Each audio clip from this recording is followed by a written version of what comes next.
يا من صليت بكل الأنبياء، يا من في قلبك رحمة للناس، يا من ألفت قلوبا بالإسلام، يا حبيبي يا شافعي يا رسول الله، بأمي وأبي فديتك سيدي، صلاة وسلام عليك يا نبي. حبيبي يا محمد أتيت بالسلام والهدى محمد، حبيبي يا محمد يا رحمة للعالمين يا محمد، يا من حليت حياتنا بالإيمان، يا من بجمالك علمت الإحسان،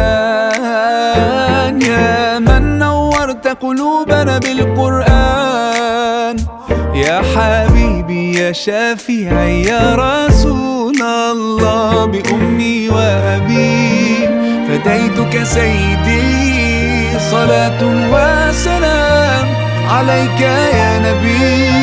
حبيبي يا محمد أتيت بالسلام والهدى محمد، حبيبي يا محمد يا رحمة للعالمين يا محمد. صلى الله على خاتم الأنبياء محمد رحمة للعالمين، رحمة للعالمين محمد رحمة للعالمين، رحمة للعالمين محمد رحمة للعالمين، رحمة للعالمين.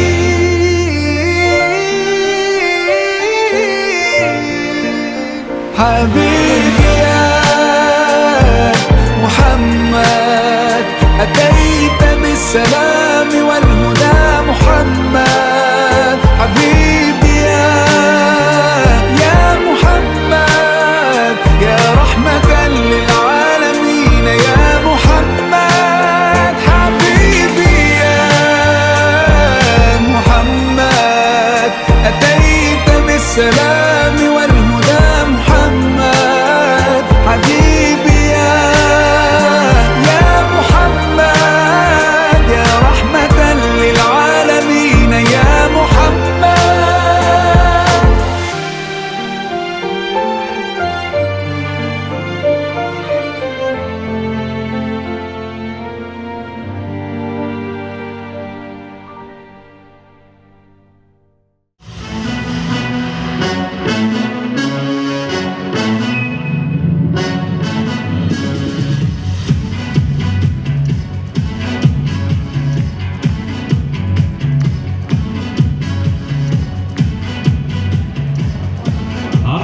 Аманчылыкта, жакшылыкта, тынччылыкта көрүштүргөн Алла Таалага чексиз мактоолор болсун. Ассаламу алейкум, ардактуу бүгүнкү Китептой интеллектуалдык агартуу иш-чарасына келген меймандар, күнүңүздөр кутландуу болсун. Күн өзгөчө маараке, иш-чара, саамалык бул элибиздин интеллектуалдык руханий дараметин көтөрүүгө, өлкөбүздө китеп окууну даңазалоого, дегиде жалпы эле агартууга арналган билимди, илимди даңазалаган иш-чара бүгүнкү Китептой интеллектуалдык маданий иш-чарасын ачык деп жарыялоого уруксат этиңиздер.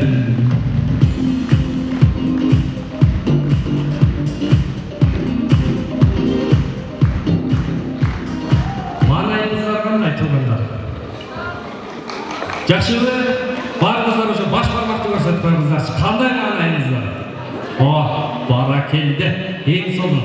Сиздердин жакшы маанай, куунак көңүлүңүздөр менен бүгүнкү иш-чарабызды баштайбыз.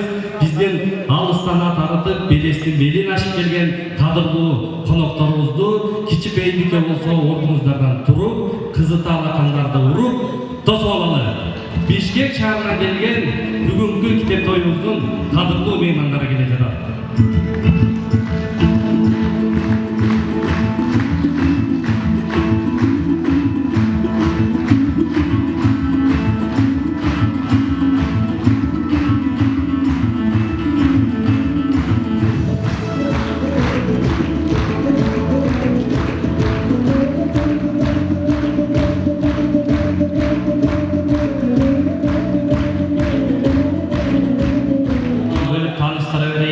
Адегенде алыстан атартып келген конокторду тааныштырууга уруксат этиңиздер. Жогорку кеңешинин депутаты, акын, жазуучу, шыктандыруучу, жаштардын дегеле сыймыктуу агайына айланган Кадырбек Нуржигит агай.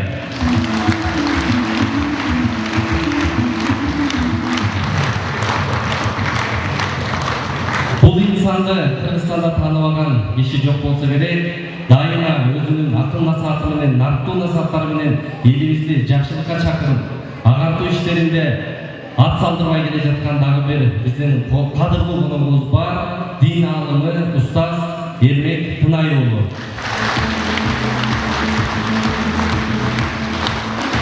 Ошондой эле мына жаштардын баарыңыздар тааныйсыздар, агайдын акыл насаатын алып, шырт дем алып жүргөн жаштар баарыңыздар билсеңиздер керек. Төкм акын Идрис Айтбаев. Анан тоюбуздун экинчи бөлүгүндө дагы биздин кийинки конокторубузду дагы чакырылган биздин агай ушул бир адамдан бир китеп долбоорунун Ош шаары, Ош окуусу боюнча өкүлчүлүгүнүн башчысы Марсель Түмөнөвгө баштоо сөзүн берейин. Assalamu alaikum hormatly аталар, карындаштар. Кереметтик ушул күн ар иштин башталышында Аллах таала шексиз макталуу болсун. Пайгамбар Мухаммед саллаллаху алейхи ва саллям салам болсун дейт. Азыр ушунча калайын калын журтту көрүп, чынында сүйүнүп жатам. Эмнеге дегенде, бул иш-чара башталганда ушунчалык коркторбуз. Адамдар толуп бекен, кандай болот дегенде ушундай сүрдө сезимдер болду эле. Азыр сиздерди көрүп, чагылгандан кийинки Асан Үсөнү жана ушундай бир күн чыкканды көргөндө сүйүнүп кубанып отурам. Биринчиден ушундай келген калайын калын журт жалпы терең сизерге ыраазычылык. Буюрса ушул калайын калын журт келгенин көрүп, кыргыз элине дагы бир сабаттуу өссүн деп тилек кылып, ниет кылып жатат, сүйүнүп отурабыз. Жана ушул иш-чараны уюштурганга баштан аяк чуркаган, кызматты кылган элибизде кээ бир инсандар бар, билет экенсиздер. Айлыгы аз экен деген кыргыз элине көп айтышат да. Айлык аз экен, буга иштеп да болобу депчи. Бирок ушул жерде тойду баштан аяк кызмат кылган, эл үчүн, жер үчүн деп туруп, айтканда бекер кызмат кылып, эртең кечке тынымсыз кызмат кылган дагы бир ыктыярчыларга да ыраазычылык.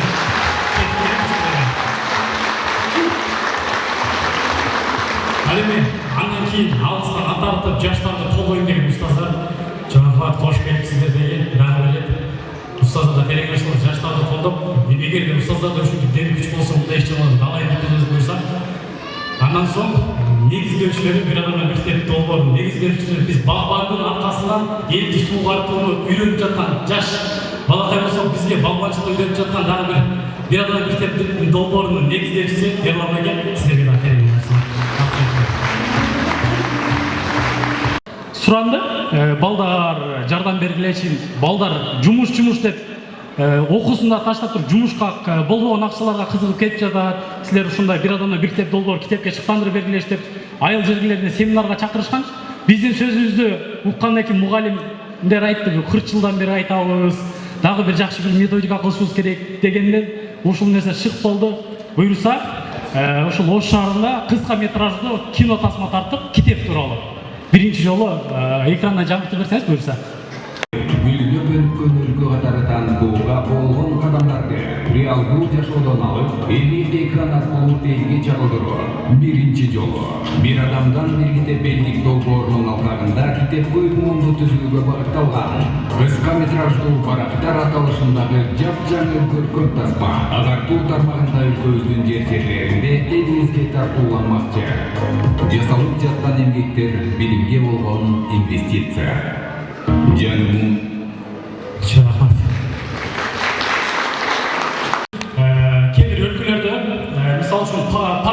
өртөөчү күч кызматына кирген адамдар ушунчалык азайып кеткендиктен мамлекеттен буйрук чыгат экен. Ошол өртөөчү күчтөрдүн кызматы жөнүндө кино тартылат экен. Ошол кинодо алардын эрдиктери, алардын кылган элге пайдаларын көргөндөн кийин ал жакта кино тартылып, жаштарга киного ошол өртөөчү күч болом деп тилек масат койду экен ошондо. Ал эми бул жерден дагы бир мультимиллиардер ал эми ушундай деңгээлге жетиш китеп болгон деп түшүндүрдүк. Буюрса мектептерге чакырсаңыздар, буюрса кийинки жумалардан ушу мектептерде коебуз. Ал эми калган иштер, чоң иш-чаралар, максаттар бар. Биздин дагы бир эле максат, ыктыярчыларга дагы жалпы жерге айтканыбыз, биз азыр китепкөй Кыргызстанды түзөбүз. Жана биздин кылып жаткан эмгек бир гана Бабубай Жүлменен ыктыярчыларга айтабыз.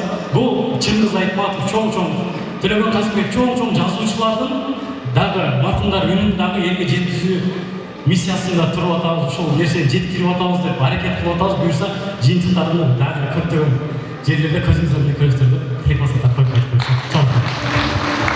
Арзу тилектин баардыгын жараткан Алла Таала өздөрү көйүндө кабыл кылсын, тилектерибизди ишке ашырсын. Ушундай жамгырлуу жазда жакшы маанайда отуруңуздар. Назарыңыздарды Google телеэкранга бурам. Ушул жалпы эле бир адамдан бир китеп долбоору жасаган, аткарган иштери тууралуу видео баян. Бир китеп элдик долбоору. Мекенибизде китеп окууну дана салуу, элибиздин интеллектуалдык, руханий дараметін жогорулатуу, шаар, регион жана алыс аймактарда китеп жетишсиздиги жана китепкана көйгөйлөрүн чечүү, билимге инвестиция жасоого багытталган. Бир адамдар бир китеп долбоору 2019 жылдын 5 январында Нарын облусунун Актала районуна караштуу Коштөгө айылында ишке ашкан. Эң алгач айылдык билгелүү жаштардын аракети менен айыл эли болду. 2 жумада китептер жана 150 миң сом акча каражаты чогулуп, китепкана заман талабына ылайык жаңы 984 китеп менен жабдылган. Жеринде акын жазуучулар менен семинар, жолугушуулар байма-бай уюштурулуп, жумасына 500-600 китеп окулуп турган. Китеп окурмандары көбөйүп, жалпы республикалык тестирөөлөрдөн алтын сертификаттарды жана предметтик олимпиадада республика боюнча алдыңкы орундарды багындырышууда. Жана ошондой эле алтын тамга менен аяктаган окуучулар да болду. Жакшы иштин жайылышы долбоор жети Иванда. Айылдык китепканаларда, мектептерде, аскерлик бөлүктөрдө, жогорку окуу жайларда, окуу борборлорунда, студенттик жатаканаларда, чек арадагы штаттарда, балдар жана карлар үйлөрүндө, мектепканаларда, мектеп окуучулардын жана жаштардын демилгеси менен долбоор ишке ашты. Долбоор башталгандан тартып, өлкө боюнча 300дөн ашык китепканада ачылыштар болду. 200 миңден ашуун китеп жеткирилди. Жеткен китептердин акчалай наркы 40 миллион сомдон ашты. Жабыла көтөргөн жүк жеңил болот. Долбоорду Кытай, Жапония, Түркия, Египет, Германия, Россиядагы студенттер, мекендештер китепканаларга чууга салым кошуп башташкан. Долбоорго Москва булачын жайып, Москва жана Санкт-Петербург шаарында расмий иш алып барып баштаган.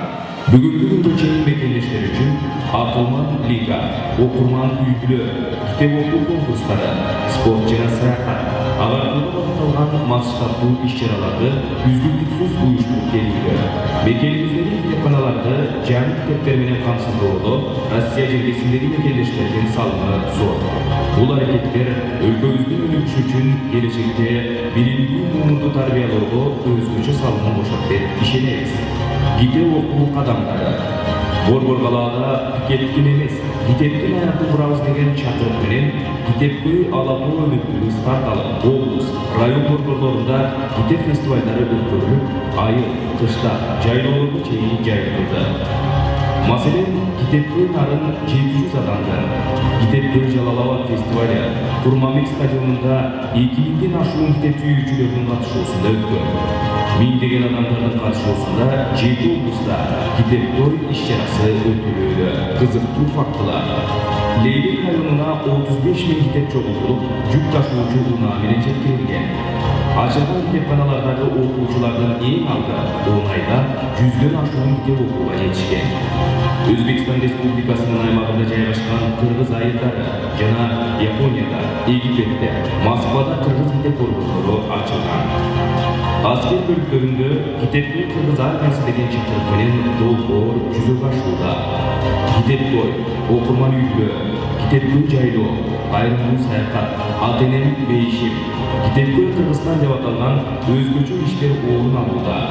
Жасалган иштер эл аралык коомчулуктун көңүлүн бурдуруп, сынакка катышып, 2020-жылы Содружество дебютов Россиянын Москва шаары, 2021 жыл самый лучший социальный проект страны СНГ Армениянын Капан шаарында жумуш өлкөлөрүнүн арасында абройлуу сынактарды жеңип алган.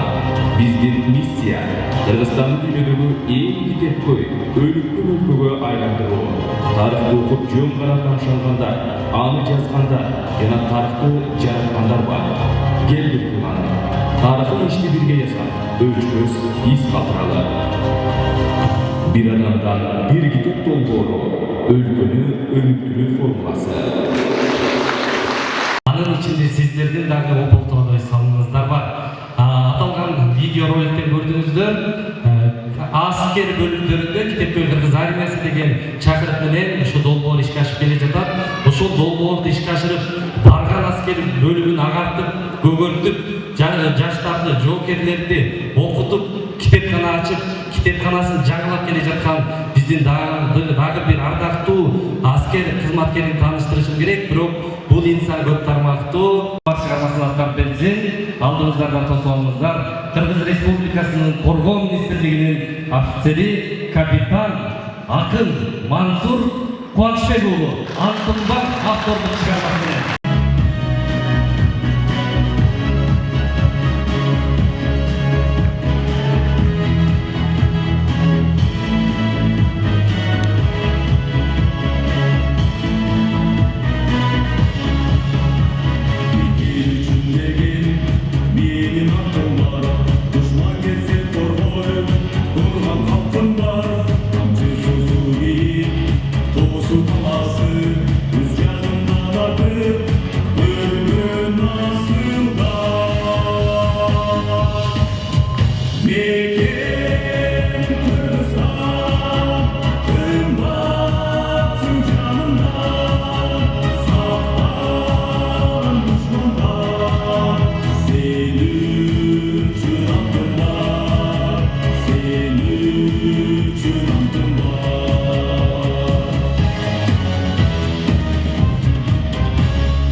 Чоң рахмат. Баракелде. Куралдуу күчтөрдүн офицери биздин долбоордун өзгөртүү мүмкүн эмес, бирок бүткүл тагдырын өзгөртүү үчүн ойду өзгөртүү толук мүмкүн дейт. Ал балким урматтуу окуучулар бүгүн болуп калышы мүмкүн. Эмнеге дегенде, ушул жердеги агайлардын айткан акыл насааты сиздерге ошондой сезим калтырса керек деп ойлойм. Анан мындай нерсе бар экен, жакшы ниет кылып отуруңуздар.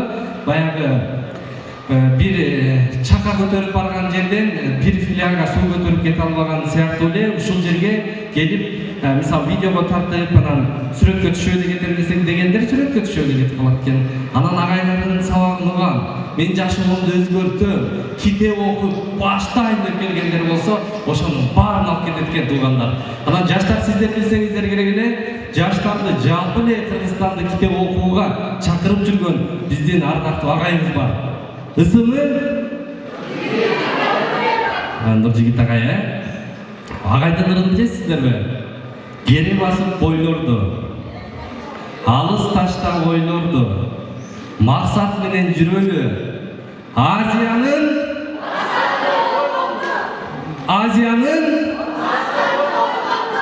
ал арыстандары ким? Ким? Биз эмес? Ким? Азиянын арыстаны ким? Баракелде. Кыргызстан дүйнөдөгү эң китепке өлкө болсун, Азиянын арыстаны болсун деген чакырык менен жаштарга дух берип, дем берип келе жаткан агайыбызга сөз берели. Кыргыз Республикасынын Жогорку Кеңешинин депутаты, акын, жазуучу, агартуучу Кадырбеков Нуржигит агайдын спикерине көңүл. Урматтуу апалар, аталар, эже карындаштар, энилер, агайлар, бир туугандар, бир борлор, береке, бакыт нур куюлган жер, Бабурдай баатыр келип сыйынган жер, ош шаары, жаштык шаары, сүйүү шаары, бейиштин ортосунда туюлган жер. Мен буларды степ тизгилде жаздым эле, эмнегедир эсиме ушул келип кетти. Ушул жерде окуганга, ушул жерде жашаганга, ушул жерде мекендегенге жараткан чекчүүлөрдү айталы. Мындай шаарлар, мындай керемет жерлер дүйнөдө кем гана. Ассалому алейкум, берекелүү болуш.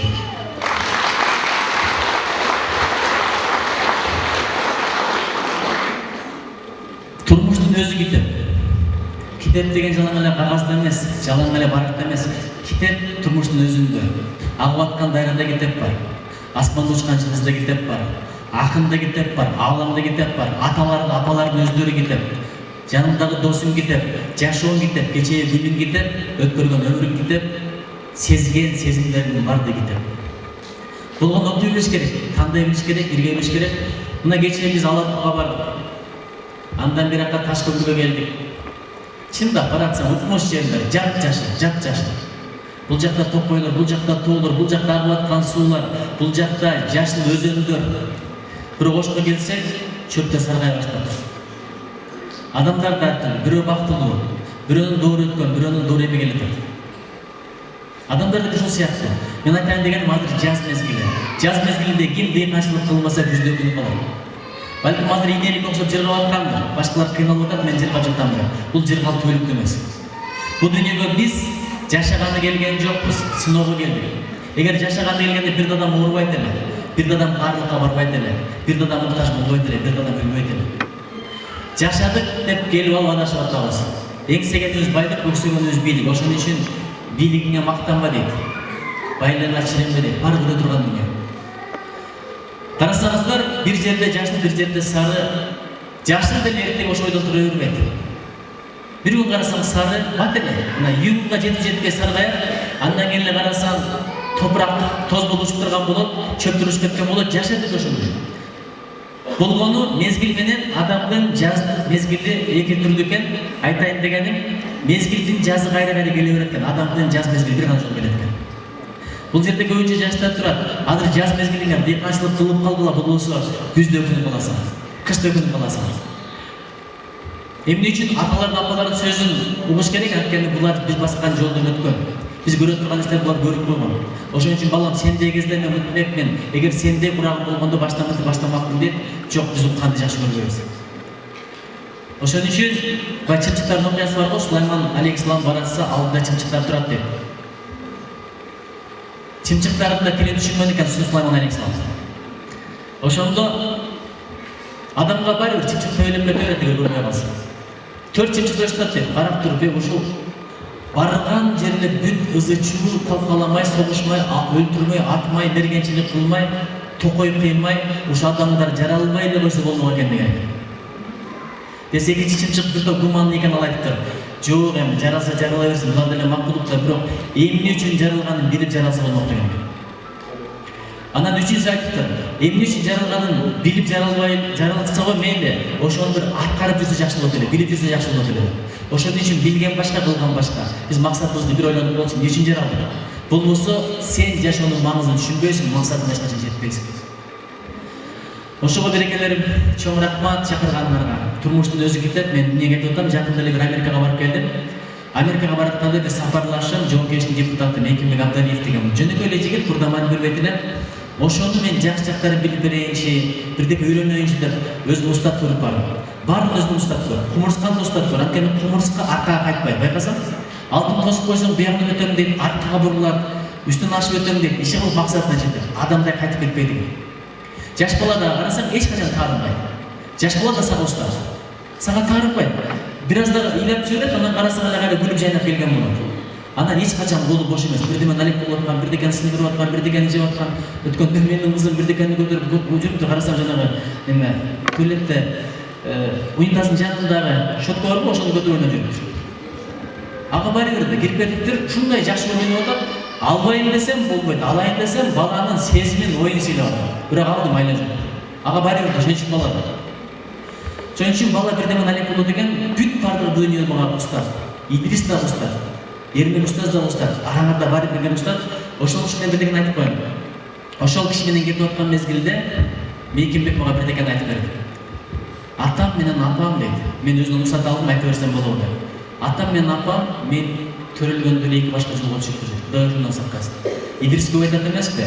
Чымчыктын да уясы бузулбасын деп. Ушундай тилек элечи. Мен ушу китептен окуган бир сөздү азыр эстегенде айтып коеюн. Жаңы журт муздак дейт, жаңы турмуш супсак дейт. Колдо бар турмуштун бартына жеткиле. Мунун кадырын билбей кетирсең, эртең мындан көргөн жамандык тегден көрүп калышың мүмкүн. Адам ошондой, мен жок жерде бакыт бар деп ойлой берет, бирок барган жерде ушул бакытты таппай, ошондон кайра бакытсыз боло берет. Ошон үчүн ал айтат, атам менен апам эки жолго түшүптүр дейт. Эки жолго түшкөндөн кийин таятам менен тайнамдын колунда чоңойдум дейт. Таятам менен тайнам айберлеп чоңойду дейт, бирок бир нерсе баары бир атам менен катташтырган жок дейт. Ошентип өстүм, өндүм, чоңойдум. Анан бир күнү мен айылдык кеңешке депутат болоюн деп, өзүмдүн кандидатурамды кое турган болдум дейт. Жашым өтүп, окууну бүттүм, университет бүтүп келген ушул окшойт. Ошол мезгилде мен депутатка коем дегенде тайынып алмай чакырды дейт. Чакырып туруп, балам, эгерде ушундай чоң сапарга аттанып атсаң, бар дагы атамдын батасын алып кел деп айтты дейт. Мен ишенген жокмун дейт, анткени кантип эле сынап атабы деп антип көрдүм, жок балам. Атамдын батасы түз тиет, нак тиет, ошон үчүн бул сапар мыкты болупту, саясатым деген оңой нерсе эмес. Атамдын батасын албайсаң бул жолго аттанба деп айтты. Ушундай сүйдүм дейт, анткени ар бир мырза өзүнүн тегине тартып турат, тамырдан тартып турат. Ат айланып, казыгын табат деген ошол. Кыздарды билбейм, эркектердин баары ошол. Бекерден бизде атам экен деп айтпайт. Ушундай сүйдүм дагы дейт, койду жетеледим, белек бешкекти алдым дейт. Барсам атам ушунчалык ыйлап тосуп алды дейт. Күткөн эмес экен дейт. Туугандардын баардыгын чакырды дейт, Мекимбек менен келди. Ушундай сүйүнүп тосуп алып дейт. Ошол жерден дасторкон үстүндө нерселерге алып барды дейт. Бул жерде чоң атам жатат, бул жерде бабам жатат, бул жерде агам жатат деп. Баардыгын Кур'ан окудум дейт. Ошондон кийин келип депутатка койдум дейт, биринчи орун өтүп кеттим дейт. Ошол мамилени сактап жүрдүм, атам менен аябай жакшы болуп кеттим, сырдашып жүрдүм, мундашып жүрдүм. Анан бир күнү Бишкекте болчумун дейт. Бишкекте болуп, анан атамды аябай сагынып кеттим дейт. Анан баламды да калып алды дейт. Учурашып келейинчи, атам менен учураштырып келейинчи дейт. Мергенчиликке алып чыгып келем, элимди жеримди көрсөтүп келем деп баламды алып алдым, шаардык баламды дейт. Анан кийин барып атам менен аябай жакшы күндөрдү өткөздүм. Ушунчалык сонун баарлаштым. Ошол жактан шаарга кайра келгенде кабар келди дейт, атам өтүп кетти дейт. Көрсө атам менен коштошуп барган экенмин дейт. Бир айдан кийин жоокерчиликке депутат болуп шайландым. Ошон үчүн менин биринчи кеңешим бата алалычы, ата менен апанын батасын алалы. Менин жаңы бир китебим чыкты, буну бардык көрсөңүздөр. Демек, китеп тойдо мен китеп жөнүндө сүйлөп берейин. Мен атамды таптым деген. Канча адамдар бар атасын таппай өтүп кеткен. Өткөндө бир апа менен сүйлөшүп отурам, ал да китеп экен. Кымыз иштик, сүт иштик, ошол жерде акыры мен аксакал кишилер менен баарлашып, жан дүйнөсүн сыртка чыгарганды жакшы көрөм. Ушундай сүйлөп отурса, бир мүнөзү жакшы, бир бинай, бир акылман айыл экен, бирок өмүр бою угуп отуруп, көзүмө жаш келди, ошону дос керек. Себеби дейт, атамды ушунчалык көргүм келди, атам мени көргөн келгенде мен ишке киргизип кетели дейт. Шыккалап көрөт элем, мага бетин көрүш буйруп атыр дейт. ушул көпүрөнүмдү көрдүм, эң акыркы жолу өтүп көргөн башка көргөн жокмун атамды. Себеби алардын да менен 8 жыл башка жолго түшкөн, тайына тайтасын колдо чоңойгон, келген мезгилде бекитип койчукен. Анан атамдын же өмүр көргөн жокмун, өмүрүмдө бир да жолу жетим жыттаган жокмун деп. Анан мен мына кече жакында 70ке жакындаганда туугандарым чыкты Казакстан деп. Өзү казак болуп кетти, Кыргызга турмушка чыгыптыр. Ошондо мени чакырды деп. Барып атам жөнүндө сүйлөшүп отуруп, сүрөтүн да сурап көрүп алган деп. Азыркыга чейин армандам деп. Ошол мен атамды таптым деген чыгарма апа жөнүндө башталып, апам жөнүндө бүтүп атат. Бул менин апам жөнүндө чыгарма. Өзүм пландаган жокмун, бирок чыгармачты болуп калдым. Биринчиси апа жөнүндө, эң акыркысы апа жөнүндө. Апа жөнүндө көркөм чыгарма, апа жөнүндө болгон окуя. Апам ажыга кетти. Өткөн Идрис экөөбүз умрада жолугуп калдык, туурабы? Ушундай сүйүндүм. Жакшы адамды көргөн жерде сүйүнө бересиң. Эрмек устаз мени күтпөй кетип калды. Аны көрсөм андан бетер сүйүнүп отурдум. Анан апам ажыга кетти. Мен президент аппаратында иштейт элем. Апам менен кетип мен ушул болбой калды, бирок мага бир аздан мурсат берди. Апамдын аркасынан учуп барайын деп атканда айылдан баар келди, таятам өтүп кетти. Бардым, таятамды жерге берип коюп, учуп бардым. Апам мен ушундай күтүп аткан экен. Аябай сонун тосуп алды. Бүт баарын сурады, досторун сурады, үй бүлөсүн сурады, бир туугандарын сурады, кошуна колумду, кайын журтту, бала бакырасын бүт сурады. Бирок атасын сураган жок. Себеби атасы кетип атканды ооруп аткан. Сезди. Жакшы кабыл башын сездичи, такыр сурабай калды. Сөз арасында мен алышып кетип, мен айылга барып, анан чоң комдатына кийип келдим десем, айылга эмнеге бардың деп алып туруп сөздү кайра бурuydu. Анан Рахматулла деген досум бар, бүгүн чакырып койсок болмок экен, аттең аны билгенде чакырып коймок, ошто турат, аябай жакшы жигит. Ошол айтып калды, досум, азыр ургузуп кой, болбосо апаң арманда калат деп айышнабыз. Бул жакта дуа кылган башка, бул жакта анын арбагына багыстап намаз окуган башка, зикир кылган башка, салават айткан башка, 100 миң эсе сооп болот, кийин өкүнүп калат. Ошондо айтпапсың, мен атам үчүн умра кылат элем деп айтып коет. Азыр айтып коелу деди, апамы Харам мешитине алып бардык дагы. Ошол жерде угуздук. Досум аябай акылман жигит, акырын сүйлөп айышты, тиричилик экен, пендечилик экен, таятабыз каза болуп кетиптир, сабыр кылыңыз дегенде, апам ушунчалык кайратты аял, ушунчалык чечен аял, ушунчалык бир күчтүү аял, бирок көзүмө жөжө көрүнүп калды, балапан көрүнүп калды, бүлкүлдөп, эрини кыймылдаганы сезилет, далысын кыймылдаганы сезилет, анан ыйлай баштады, атам, атакем, атам, атакем, атакем, атам, ушул гана сөздү айтты, башка сөз айта алган жок. Апамын ыйлап атканын көрүп мен дагы четке басып кеттим. Анткени апанын ыйлаганын көрүштө оор болот экен Мудайбектин аргасы. Атам, атакем, башка сөз айтты. Улус апам аябай сөз байлар түштү, нурубузду көргөн айылда. Анан атам, атакем, мен такыр түшө албай, эмнеге ушул экеле сөз айтып атат? Атам, атакем. Анан мен да чыгып барып кеттим, менде көзүмө жаш чыгып атат. Мен мунун сырын кийин түшүндүм. Айтып берейин Рашид. Кийин түшүндүм. Дос, курбу дей тургандар толтура, классташ дей тургандар толтура, кошуна дей тургандар толтура. Акын, алым дей тургандар чындыгында аз, көп эмес, бирок алар деле аз эмес. Апа дей тургандар толтура, мындай, көчөдө эже деп айта тургандар толтура, ага деп айта турган, аба деп айта тургандар толтура, бирок ата деп айта турган бир гана адам бар экен. Бир гана адам. Апам учуп баратканда ата деп коштошуптур, келатканда ата кетип тосуп ала турган учурда турган адамы бул дүйнөдөн өтүп кетиптир, ошон үчүн ыйлаптыр. Жүрөк бирөө экен, өмүр бирөө экен, мекен бирөө экен. Анан ата бирөө экен, апа бирөө экен. Ошон үчүн ата деп маңдайымда турганда оозумду толтуруп айткан бул өтө чоң бакыт. Азыр ушул жерде дагы бар. Кана атам болсо атаке деп айтат элем деп. Чубак ажекенин апасы жөнүндө айткан ыйлаганын жерин окусаңар, не дейт элем, апам дейт элем, апакем дейт элем, ал деле ошондой сөздү айтты. Жүрөгүн оорутуп атасың. Эки түрдүү адам рызкысынан камсанабасын дейт. Бири ким десе, атасын, апасын капа кылгандар дейт. Төбөсү менен жер касса дагы рызкысында береке болбойт. Экинчиси ким десе, атасын, апасын ыраазы кылгандар. Эчтеке колунан келбей калса дагы рызкысында береке болбойт. Ошон үчүн ата деп көп айтылган, апа деп көп айтылган. Канча адамдар бар, телефондорунда өтүп кеткен апасынын номерин өчүрө албай жүрөт. Колу барбай жүрөт. Колунан өбөлексиң, беш нерседен өбөлексиң. Ата жакшы көрөт, айта элексиң. Мен канча жыл айттым, дагы жыл кайталап коеюн. Атамдын беш нерседен бир гана жыл өттүм, эртеге жерге берилет деген. Ошон үчүн экинчи кеңешим ушул. Ата менен апанын батасын көбүрөөк алгылачы. тақта қоя тұрған ата мен апа не, анан Мустаф мұғалім, екеуі ғана башқа президент, депутат, басшы, төреші олардың барлығы атамыз.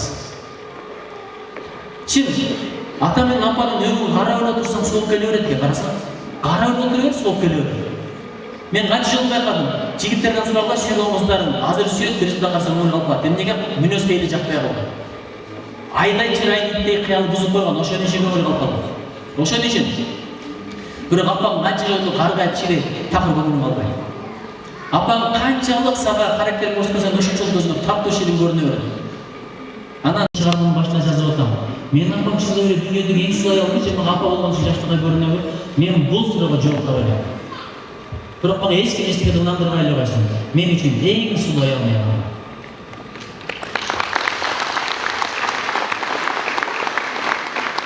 Бири-бирибизди сүйөлүчү. Сүйүү десе эле баягы клиптеги бузук түшүнбөйдү, сүйүү деген такыр башка нерсе. Сүйүүдө күнөө болбойт. Устаздар отурат, сурагыла. Мурда мен Эрмин устаз этермин азыр. Идрис устаз болуп келди. Ушул жигиттен көрүнө алсаңар болот. Акын болуп атар чыккан кези болчу. Түкүргөн жерге түшпөй калган кадыр бартуу кези. Каяка барса төргө тургузат эле, мамык төшөп турсат. Бирок ошонун баарын таштап коюп билим алганы кетип калбады. Мунун өзү чоң эрдик. Бир сорунга бир туруп койчу.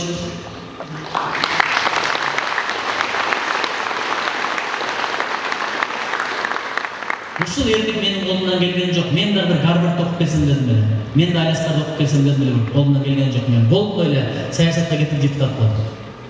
Депутат жогору турабы же алым жогору турабы? Мына Эрмин устаздан сураңыздар. Машинанын алдында ким отуруп келди? Эрмин устазбы же менби? Ойногулачы. Ким?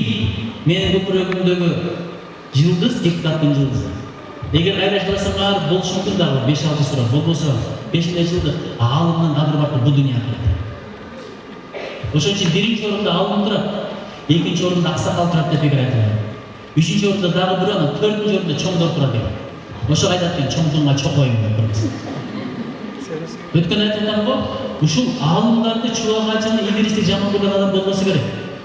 Өткөндө мен Нарынбек таратам, Сарыбулак деген жеринде балык сатат, балык жеп түшүп карасам аркамдан бирөө сүйлөп атат. Депутат көрсөң эле жиниң келе берет. Бирок депутат жин келтиргенде эле жакшы болот деп эмнеге билесиңер? Акбала жөнүндө мына дилимдеги деген китеп чыкты, дилимдесин деген. Ошол жерде бир акбала жөнүндө жазыптыр да. Японияда болгон окуя. Япондор балыкты аябай жакшы көрөт. Мен Японияда окуп келгенмин да. Мен Японияда жүрөм, бир күнү сүрөтүмдү тартып туруп, бирлер сурап калды, биз маалымат караштар чыгарабыз, кыйрап калса мен Кыргызстанды сүйөм деп туруп, гүл жайнап туруп чыгарып турмун. Ошол сүрөтүм чыкканда анда азыркыдай WhatsApp жок, апам айдап кетти. Анан апам сүрөтүмдү көрүп ойлоп атам да, балам деп сүйүнүп, сыймыктанып 5 күндөн не болот десем, апам сүрөтүмдү карап алып туруп, буркурап ойлоп. Не себептен дегенде аябай аттап кеттим. Ал жакта жүрүп өзүнүн артынан өзүмө билинбептир, бирок кийин ошол сүрөттү жакындай көрүп өзүм деле ыйлагым келди. Ошондой аттап туруп, эмнеге аттадым десем, бул жакта жалаң чочу, 5 бармак, лагман, манты, бечара студенттердин көзү жебек эле айтат экен булар. Ошондой жеп жүргөн жагым, ал жака барганда жалаң шырылдаган шорпо, анан морепродукттар кой чөп чаң, ошондой менен тамактанышат. Ошон үчүн булар балыкты жакшы көрөт, морепродуктты жакшы көрөт. Анан күн сайын балыкка чыгып, балык алып келет экен, сата баштайт экен, өздөрү тута баштайт экен, жеп отуруп, деңиздин бир топ деңгээлине чейин жээгинен ары балыкта калбай калат. Анан барып жүзүп алып келе баштайт, кайыктан алып келе баштайт. Такыр алыстап кеткенде кеме менен алып келе баштайт. Бирок кеме менен келген жерде 2-3 күн кетет экен. 2-3 күн келген балык, жолдо келген балык болду, даамын жоготуп кеткен, япондор жебей коюптур. Эмне болушту билбей аквариумду жасап турду, ошол жака балыкты салып туруп алып келет экен. Алып келип туруп, аны берсе аны да жебей коюптур. Эмне себептен дегенде деңизде, океанда эркин сүзүп жүргөн балык бар го, аквариумга түшкөндө стресс болот экен. Стресс болгондон кийин аны кадимгидей даамы жоголот экен, өзгөрөт экен, составы өзгөрөт экен. Анан эмне кылышты билбей япондор кийин болуп ойлонгон эл, жол тапкан эл, ойлонуп отуруп чоң аквариум жасап турду, ошого балыктарды салып туруп, аркасына бир кичинекей акуланы тутуп турдагы балыктардан баш салып турду.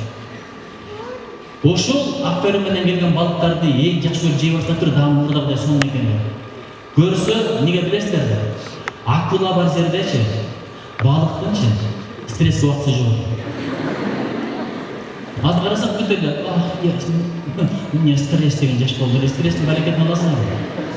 Стресстин акталардан сурагыла, апалардан сурагыла, бизде оорат деп коет эле, коюм келбей калса, атаң апаң иши жок, давай таап кел. пакеттер чыгарып берет түрдөсү. Ошондо стресс болсо болот, андай болгон эмес стресс.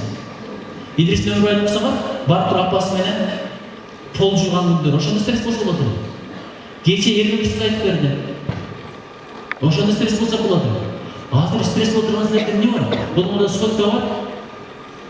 Азыр булар стресс болушу болмойду. Буларда SMS келсе, бир мүнөт өтөрүп алсаң болду стресс. Биздин убакта эми ашын айтайын, кыздарга кат жазсак ош-ошту келип болсо, анча-мынча келип, откуда да орусча сүйлөп койсо өтө бактылуубуз, айылдык, мага көңүл болду депчи. Билсем билесем дагы я где случится Дверь моя дегендер деле болчу негизи. Это я сестра твой дегендерге ишенем. Анан адресин берип койсо, барып алып ушундай өзү болду начар эле, ушундай сулуу кылып жазып, бири жакпай калса андыргытып, кайра жазып, баягындай бир клише сөздөр болчу. Атыр жутту, карагул жаным, абасы. Салам дегендейчи. Силердин аба ырайы кандай? Бул жака кат келмечекти 5 күндө аба ырайы өзгөрүп кетет. Бул эле сурап койсун, аба ырайы кандай? Ушундайлар бар болчу, азыр андай жазбайсыңар.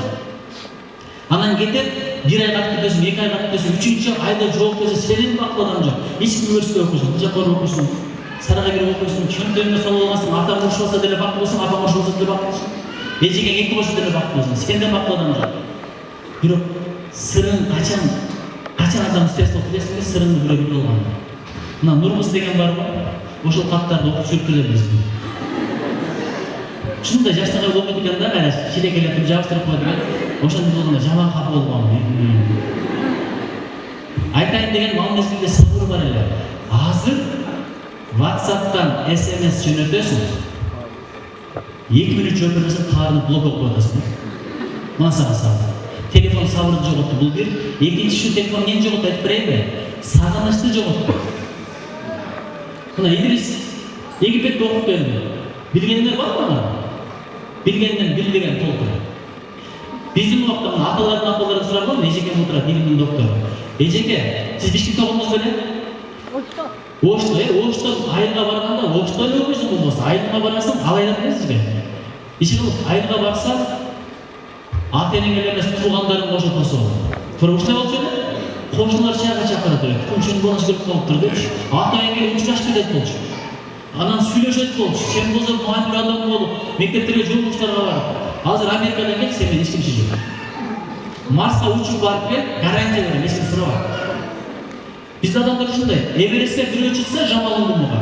Койчу шамы дейт. Өздөрүнөн дөңгө да чыгып көрдү өздөрчү. Адырга да чыгып көрдү. Бизде ушу бой шошон деген мода болду. Ошентип отуруп, карабай сагынычты жоготту. 2003-жылы мен Америкада окудум. Америкада окуп аткан мезгилде апама 1 ай чалбай койгон. Анткени эмне ойноп жүргөн мезгил, жаштык, мастык, бака шака, жакшы заман, стипендия кеңирээк. Ошондо апам ушундай сагынып күн сайын күтөт дейт. Андазырдай сотка ачиштелик мезгил, стационар телефон жана күтөт апам меничи. Анан бир күнү бир тумандарым айтып атат эмес. Не деген бала? Апанын көңүлү балада, баланын көңүлү талада. Мен жөнүндө ойлобойт, не деген бала бул? Çalsa moyunun julamır, çalsa öde katı uruşan da atmanızın denen çalıp kalıp durumda. Çoğunu kapar, eski gibi ala koyup, ama onu sen es odama götürün. Bir iki kenarlarımız yoksun bu canım. Biz de hiç oynuyor mu? Biz de çalmayı akşam gelip böyle oynuyor. Apa degen ошондой olur. Ошентип салып жүргөн апам Японияга барганда бир жолу биринчи күнү чалдым, экинчи күнү чалдым, үчүнчү күнү чалсам, кечире чалбадым, эмнеге чалдым деп. Ошондо мен ушуну дөңгө эле жерде айтып жүрөм, апа дедим.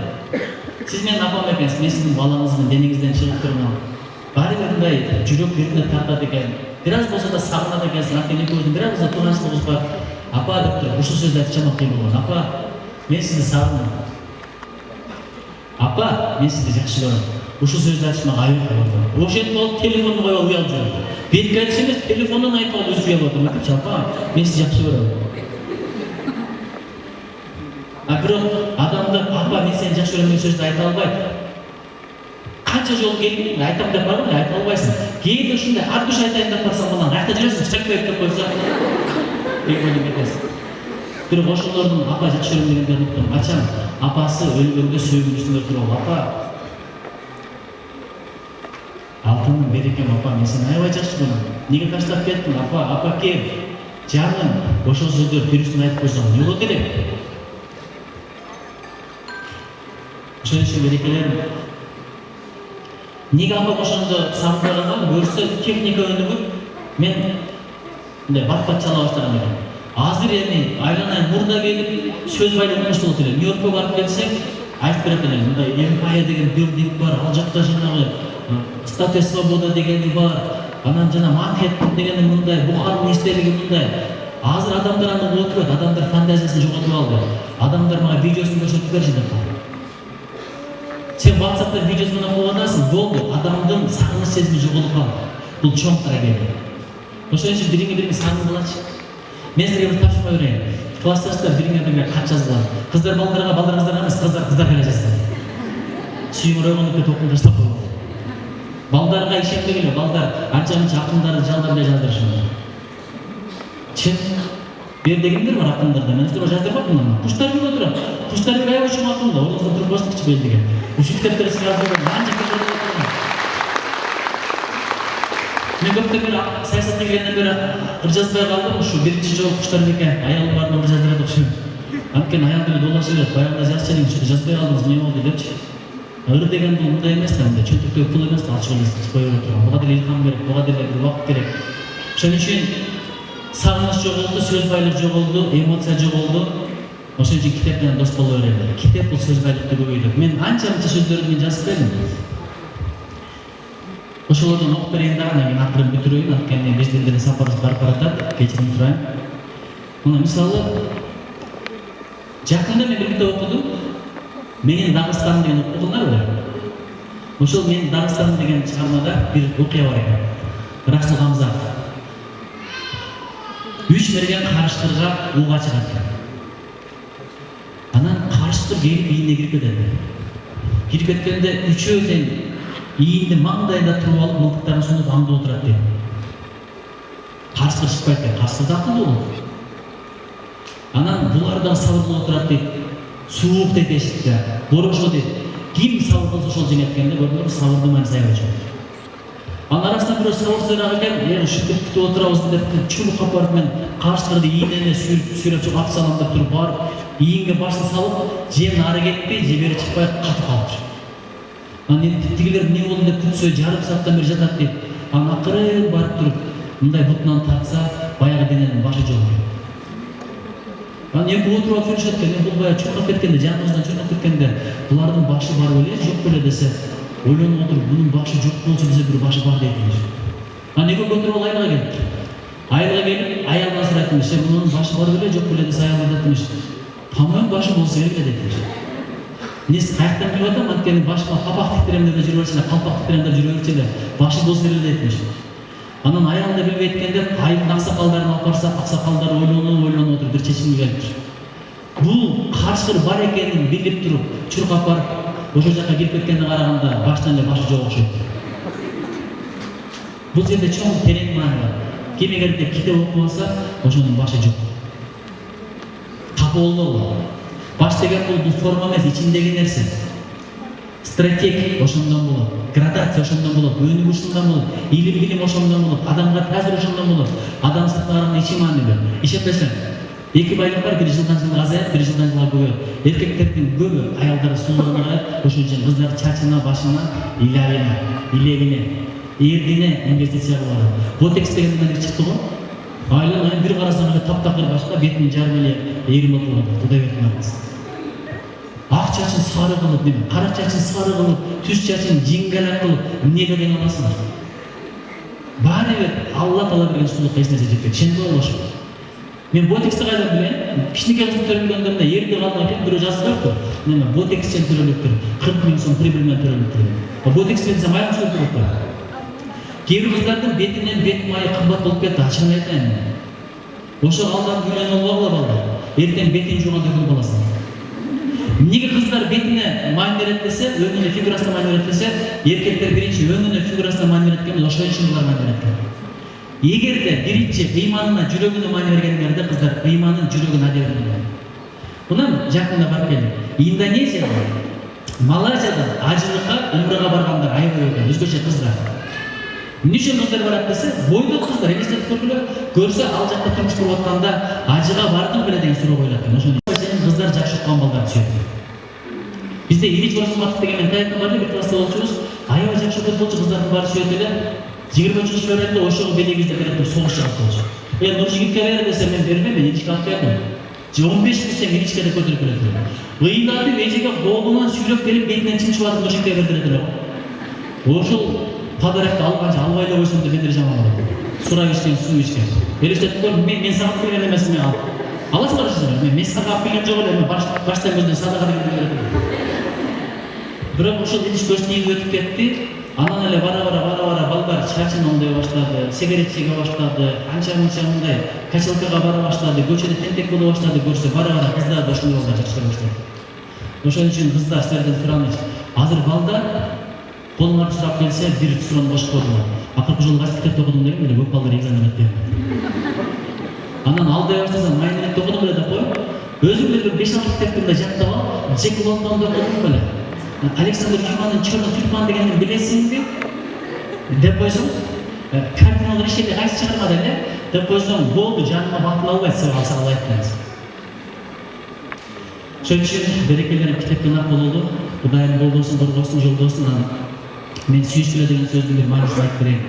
Чындап бири-бири жакшы көргөндөр бар, ооз чүгүн, мен сени жакшы көрөм, мен сени жакшы көрөм, бирок бири-бири сүйгөндөр бар. Экөөнүн айырмасы эмне деген бир акылмандан сураганда, акылман бири-бири жакшы көргөндөрдү чакырып туруп дагы алдарына тамак коюп туруп, узундугу кармагычы 1 метр кашыктарды берип. Жегиле десе канчасы 1 метр кармагыч бар, бияка кетет. Жарым саат убакыт бергенден кийин баарын ачка кетти. Тамактарын төгүп туруп. Анан бир убакта эми чындап бири-бири сүйгөндөрдү чакырып туруп, алдарына ошондой тамакты койду, ошондой эле узун кашыктарды берди. Анан жегиле десе бирине бир жедирген. Ошон үчүн мен деген адам эчтекеге жетпей калат, ачка калат. Биринчи өзүң өмүрдө башканы ойла, Алла Таала сени да тоюндурат, аны да тоюндурат, сага да зат берет, ага да аброй берет. Ошон үчүн мен дебей эл дегенде бололучу. Мына бир адамдын бир китептин балдары мен дебей эл дегенде. Ач калса да, кеч калса да, акчасы жок болсо да ушул ишти кылып атат, эл оңолуп атат. Көрөсүңөр, Кыргызстандын келечеги аябай жакшы. Кенен таштап ойлорду, кере басып ойлорду, сыйгып менен жүрөлү, Кудай кааласа, Азияны, Кыргызстан деген арстанды ойгонот. Мен атамын тактын деген китебим жөнүндө айтып бер депсиңер. Биякта Азиянын арстаны деле болуш керек мен билгенден, бир гана сенсиң деле болуш керек, ар бири жөнүндө. Анан антыраманда айтып каласыңар, сүйүү жөнүндө, бүйүү жөнүндө. Эми баштан өткөнү бар, өтпөгөнү бар. Бирок ушундай бирок гана айтып берейин.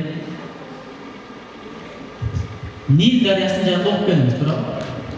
Ошол жактан бир муну мен Эрол Кая деген Турциялык Эрдогандын досу депутат айтып берген. Нил дарыясынан кол чыгат экен, ушундай кол чыгат экен дагы, ичкери кирбей турат экен. Адамдар таң калат, баары көрөт. Ошо мезгилде падышасы Умар дегенге кабар жетти. Кабар жетип, ушундай кол чыгып кирбей турат десе, анан бүт өлкөсүнө акылмандар таап келип жөнөтөт экен. Ал жака кетет, бул жака кетет. Түрө кылдырып отуруп бир акылман таап келет экен. Ушундай сырлар билет деген. Анан падыша айтат, ушундай бир кол чыгып кирбей атат деген десе, ал айтат. Мен көзүм менен көрмөй сайын бир тыянак айта албайм, барып көрөйүн депти. Анан ошо Мисирге жөнөттү, ушундай турат берип. Анан карап туруп, берки акылман эки гана манжасын ушинтип туруп дагы колун көтөрүп койсо, баягы кол ушинтип коюп турганын билбейт. Анан падышага апкелерден мурда элине кызыгып сурайт, бул эмне деген? Эч кирбей койду эле, сен келип ушинтип кирип кетти десе, мунун сыры мындай деген экен, кандай экенин ушинтип айтыңыздар. Бүгүн деле кече Алапкада бир сөз уктук, туура устаз. Мен чыга калсам, таза вожоткана намаз окуган чыга калсам, ортодо ушундай антра көчөрдө чыга калсам, устаз барган жерде кичтене сөйлөшө берет. Ой, рахмат, деп Азиянын арстан турат. Бир гана сенсиң турат, чоң рахмат. Анан устаздын жакшы жери эме устаздын. Жөнөк адамдар менен сүйлөшүп, ошолордун оюн билип, таанышып, мына китеп окуган ошон үчүн сөз өтүм. Адамдарга кызыгат, ошон үчүн адамдар да бул кишиге кызыгат. Ишенип койгула, бул кайтар дүнү. Аялыңа мейирип көрсөң, аялыңа мейирип көрөсүң. Ушундай эле нерсе. Анан сүйлөшүп аткан экен, мен дагы барып угуп калсам, мажбуриy тал жөнүндө сүйлөшүп атып, мен эмнени кырат десем, мажбуриy тал сүйлөшүп атам. Карасам, ар адам өзүнө деңгээлеп байланышкан темасы бар. Карасам, эмнеге сүйлөшүп атат десем, үстүндө мажбуриy тал туруптур. Анан берди бар, мажбуриy тал оштун символу деген. Ошол эсине түшүп угуп турсам, мажбуриy талдан билесиңер, маштанын алдына коюп койсоңор, шире түшүп тулгап коет. Ошондо биз жийкен жүрөбүз, кийимдер менен. Ошо киши айтып атпайбы, көрсө мурда апалардан сурап тактап койгулачы, мен эч качан уккан эмесин, ошону чыгарып алып жазып атам азыр. Мурда адамдар топтоп алып, ошонун таттуусун жечкен. Азыр калдырган мажбур талдын таттуусун алып келип бергилечи, түкүрөк. Шоколад менен таттуу моңкол сүйдүн көптүгүнөн баш атышат. Азыр короз кампут сураган бирөөлөр барбы? Ким короз кампутtu сураган көтөрүп койгулачы, мына бала кезде. Мына корко көтөрөбүр, мына короз кампуттарды мына карагыла. Азыр ким короз кампут берген ким билет? Алып келип берсе карабай тургусу келет. Адамдар таттууга муктаж болуп, мажбур талдын ширесин жеген замандардан өтүптүр. Бизде бардыгы бар, дагы эле той койтабыз. Бир тойду, тойду адам тойгон жок. Кудайга шүгүр дейличи. Шүгүр деп айтабызбы? Шүгүр деп айтабызбы? Кудайга шүгүр деп айталы. Анан ушу чыгармада делем да карапайым адамдардын бир окуясы. Мага бир ушунчалык жаккан нерсе. Бир адам түптө таанышып калдым, жаш көрүнөт экен. 70ден ашып калыптыр, канча жаш көрүнөт десем, эч ким отургузбайт дейт. Эшикте кирсем дейт, лапатка турат дейт, мени алдагы жерде күрөп койду. Тиякта күрөп турат дейт, мени жерде тээп койду. Тиякта грабля турат дейт, мени тазалап койду. Шыпырып турат, шыпырып койду. Анан кантип мен карыйм деп коет. Сөздүн тапканын карасам. Анан дагы бир апа келип менен сүйлөшсөм айтып атат. Аялым менен менин балам келип менен урушуп кеткен дейт. Балам чакырып алып айттым дейт. Келесо, бул мен үчүн келген жок, сен үчүн келди дейт. Ошон үчүн мен башталганда байкадыңарбы, апаларды биринчи айттым, аталарды экинчи айттым. Эжелерди биринчи айттым, агаларды экинчи айттым. Неге билесиздерби? Ушу менен бүтүрөйм. Биринчиден, мына мен үйүмөн чыкканга 2 эле күн болду. Сагынып калдым, кайра кетким келип калды. Бул жерде окугонмун, чоңойгонмун, өскөнмүн. Адам ушундай экен, бүгүн эркек киши көмгөн жерине кайткысы келе берет экен. Чет өлкөгө барам, Брюссельге барамбы, Нью-Йоркко барамбы, Сауд Арабиясына барамбы, ошол эле Дубайга барамбы, Таиландга барамбы, бүт сыйлап койсо диктатор оштойм болот экен. Бирок 3 күндөн кийинчи үйгө кетким келип турат. Бирок мына жерде канча жеңгелер бар, канча эжелер бар. Ошту көргөн эмес, таластан келин болуп келди, түбөлүккө. Нарындан келин болуп келди, Ноокаттан, Баткенден, Чоңалайдан келин болуп келип, жашаган жерин таштап коюп, түбөлүккө келип атат. Мындай курманчылыкчы аялдын гана колунан келет. Ошон үчүн аял бул медресе, эне медресе. Эне элди тарбиялайт экен, эркек болгон улду тарбиялайт экен. Бүгүн аялдар келген айбаразы болот. Анткени эркектер жалгыз эркектер келсе эркектерге барбайбы. Мындай угуп коюп дагы ошо бойдон тынтыйып кетип калат. Унчукпай барып чай ичет, аял сурайт деп, "Соо бардыңбы?" "Бардым." "Не болду? Сонун сөздөр болду." "Кандай сөздөр?" десе, "Билбейм, бир эркек устаз келип билдирди" айтты. Анан баягы депутат чыгып сүйлөдү, ким эле, Кадырбеков беле. Анан баягы акын бала келген иш ошо үчөөнү айтып койду, бүттү. Андан бир адамдан 5 китап, 5 адамдан 1 китап. Иши бирден болду, бирок мындай болду. Анда сураса. Аялдар ушул жерге баргандан кийин бирдеке сурап кереги жок. Өздөрү айтып берет. Сурабасаңдар айтып берет. Чарчап кеч барганда эле бирөөсүн ойготуп алып айтып берет. Уктап алса тургузуп айтып берет. Мен келбедимби? Мындай болду. Мындай бирдеке сүйлөбөйрө. Аял өзүнүн негизи күнүгө бир 10 000 сөз сүйлөөсү болбойт экен. Эркекке 3 000 сөз жетет. 3 000 сөздү эркек түгөтүп келет. Аял 10 000 сөздү, 3 000 сөздүн балдарына барып, 7 000 сөз менен өзү өтөт экен болчу. Болбой эле биздер биктер оозду кыжакта туктатып коет экен. Ошо менен сөз жок болуп кетет экен. Кийинки күнү 17 000 сөз угат экенсиң. Ошо үчүн ушундайга жиберип туруп аялдар сүйлөтүп коюш керек. Не болду? Өзүң укпасаң делечи. Эркектер көздүгүндө такап коюп туруп отур. Машинаңды кантип оңдотуп ойлон, саясатыңды ойлон. Эртеге кайга барам, буларды ойлоп, пландарын түзүп, отуруп, аялдын сөзү түгөнө берет. Мен деле ушинтип аялым болгон, бирден сүйлөй берет, эчтеке укпайм. Калп эле көзүмдү алып отура берем. Шайдан ичип коюп жыргап. Анан бир жерде карасам, каткыр күлүп аткан болот. Ошол жер мага кызык болот экен. Кайра айтып берчи десем, шашпай айтып берет, майынча. Зато сөз азайып атат. Бир жолу мен ушу сериал көрүштөн зерттеп аял менен сөтүп койдум. Сериал сен айтып берчи десе, аял айтып берген караган сериалды өзүң көрсөң арзаныраак. Бир сериал аял 100 сериал айтып берет коy. Ошон үчүн апалардын келгени өтө жакшы болуп тур, мен силерге ыраазымын. Апалар айтып берет, бир адамдан бир китепти наказлайт, акындардын алдардын сөздөрүн бүт кыргызга жеткизет. Акындар бар болсун, эжелер бар болсун, жараткан силерге жар болсун.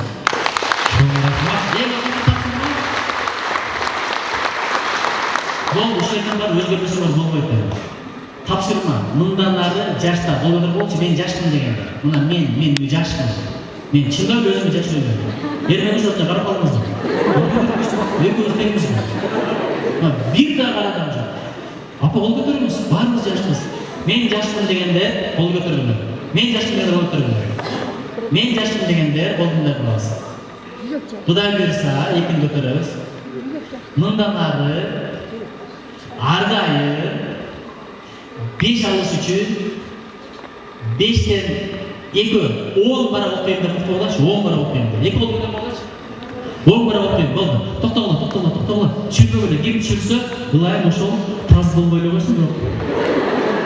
Ана ошо мен Кудай буйруса 10 бара көтөрөндө туруп жашта иштеп билесизби, мен айтып коеюн, тартып коеюн. 1-2-3 мен билесизби, бирок сториске чыгат. Кыймылдаткыла, тирбип эмес кыймыл. Көтөрүлөт. Жакшылар кылат. Кудай буйруса ушундан ары жок дегенде 10 беттен окушат. Ким эгерде 10 беттен окуп алса, ылайым эле өзү зордоп отуруп 20 беттен окуп алсын.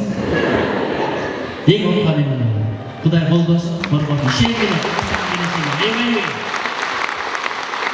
Түшүндө ал бүркүт болуп калып. Анан бүркүт болуп калып туруп, бийик асага чыгып туруп, учамда секирип барып бутун сындырып алган экен. Бирок силер берде бүркүттөр отурасыздар. Бир гана проблема айтайын да. Силер бүркүт экендерин карабай, кичинекей кезиңерден баштап силерди тоок салууга үйрөткөн. Колунан ишке келген, эшек, чочко, маймыл, сен койчу президент болуп белең, министр болуп белең, ишенгиле. Кыргыз бүркүт оолоп бийик учат. Бүркүт аламды глобалдык панорамага таргалайт. Алыс караган эл болот. Кудай колдогон эл болот. Бирибизди колдогон, бирибизди коргогон эл болот. Бүркүттөр, арстандар Кыргызстан келечеги биздин колдо. Окуйлу, өсөлү, өнөлү, өзүбүздүн эгендери башкаларды кошулуп турат. Караңгыдан чыгып алып туруп, жарыкты издеп кетип калбагыла. Караңгыдан башкаларды чыгып алар дагы көрсүн. Алар дагы көрсүн. Өзү үчүн иттелеп куш деле жашайт. Биз адамбыз. Адам ачар адам болот. Колунан тилинен башкага пайда жеткенде, бирөөнүн көңүлүн көтөргөндө, бирөөлөрдүн өсүп-өнүшүнө себеп болгондо, элге адамга кызмат кылганда. Чын рахмат силерге. Эмесе, меймандар, бираз отура берип чарчасаңыздар керек, ордуңуздардан ордулуп туруп берсеңиздер, мен кийинки спикерди өзгөчө тааныштырам да. Баарыңыздар туруп коюңуздар, баарыңыздар. Ал спикерди мен бул жактан эмес, арт жактан тааныштырам. Арткы экранга бурулуп карап туруңуздар, арткы экранды караңыздар. Баарыңыз бурулуп коюңуздар, бурулуп арткы экранды караңыздар. Эмесе алдыңыздарда Төкмакын Идирис Айтбаев. Сөз сизде.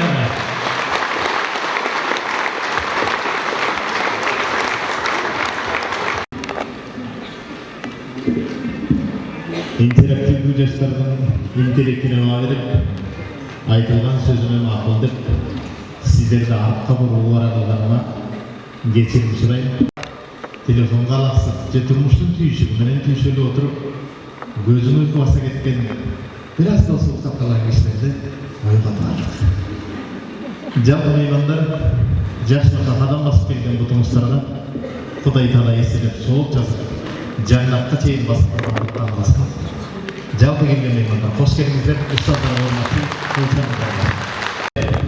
азын-олук жалпыңыздардын назарыңыздарды экранга буруп, өзүм даярдап келген кичинекей бир нерселерди айта кетейин.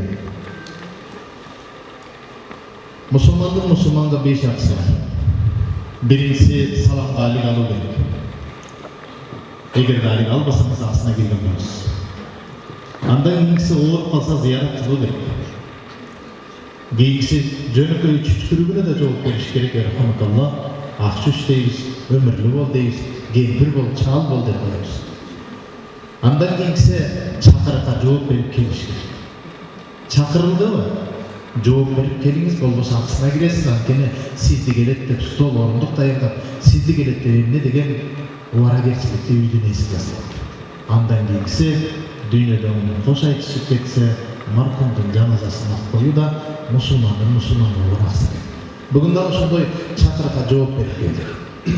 Эки тоонун арасында кичинекей дөңчө эптеп батып алайын деп алгачына жигит устазды, анан кийин Эрмек устазга айттым: устаз, эки тоонун арасында эптеп чыгып өзүмдү көрсөтүп алайын, сен менден кийин чыгынчы ичпейли деп сураган деп бет тырмоочулукту лөөлүп кирип алдым. Айттым, эки тоонго бир кол чаапаңыздар. Чын рахмат устаздар. Анан алдыңарда дагы бир ала тоодо арыстандай айбаты болгон, карыштырдай гайраты болгон, ордо бошто Опултоодо эмгек кылган, бизге окшогон канчалаган жаштарга тағлим тарбия билим берүү агартында эбегейсиздерге кылып көмүскөдө өзү көрүнбөгөн дагы бир кыран кишини мен ыраазычылык билдирип устатым деп арбактап Куштарбек Кымсанов агайга бир кол чапыңыздар. Агай кош келиңиз. Алакан чапкан колдоруңуздарды бериштелери өп кетсин, бар болуңуздар, кыздар, кемпир, балдар, чал болуңуздар. Узак өмүр, берекелүү өмүр, өрнөктүү өмүр, бейишке татыктуу өмүрдү Кудай Таалам барыбызга берсин. Ана كنت سنتين في مصر قريب إلى 3 سنوات. Египетте 2 жыл, дээрлик 3 жылга жакын болуп келдим. تركت كل شيء لكي أفهم القرآن والحديث واللغة العربية. بعض الناس تشتاق كتير، ولكن بالوقت أنا رجعت في رمضان إلى مكان ورزق غريب كلمة أستاذға кәріп қарап отырып ұстаздардың қадіріне барқына жетейін деп кеткенмін негізі. منذ 3 سنوات كنت جاهلا وبعدين أيضا أصبحت جاهلا، لذلك أنا خجول جدا. 2-3 жыл мұрын оқиын деп кеткен бала илимсиз деңгээлин төмөн эле кайра ошол бойдон келгеним үчүн абдан кызалатым, кечирим сурайм. Иштелеген башка көтөрүп жүргөнүмө уянып жүрөм. ولكن бир ушул учурда мен араб тилин үйрөнүп отуруп اتعلمت اللغة بس أستاذنا، ولكن عن الدين أنا فهمت كلامين بس. Din жөнүндө эки нерсени түшүндүм. Эки сөз. Анда ошол сөз сиздерге айткым келет. Ad-din muamala. Din мамиленин дини. 2 жылда ошол эки сөздү үйрөндүм. Топу кийин, сакал кой, жоолукка орон, намаз оку. Бирок мамилең начар болсо сен динди түшүнбөй экенсиң. Ошондон урматтуу момун болуп көрүнүп, бирок коомго айбаттуудай жаман инсан болуп көрүнүп жаткан инсандардан болбойт. Ad-din muamala. Бүгүнкү сабактын киришүүсү ушул сөз менен болсун. Ad-din muamala. Din мамиленин дини. Андай болсо, ар бир мусулман деген адам мамилесин мыкты кылсын. Адамдык сапатын, адем ахлагын мыкты кылсын. Өзүңдүн топуң менен, жолугуң менен, сакалың менен, намазың менен көкүрөгүңдү чийип алдыга чыкпагын. Адемиң менен, мамилең менен чык. Мына ошол мамиле болсун.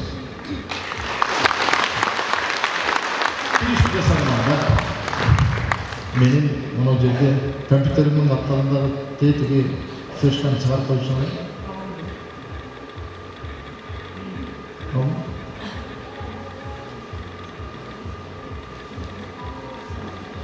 Arka zamanlarınız sanırım.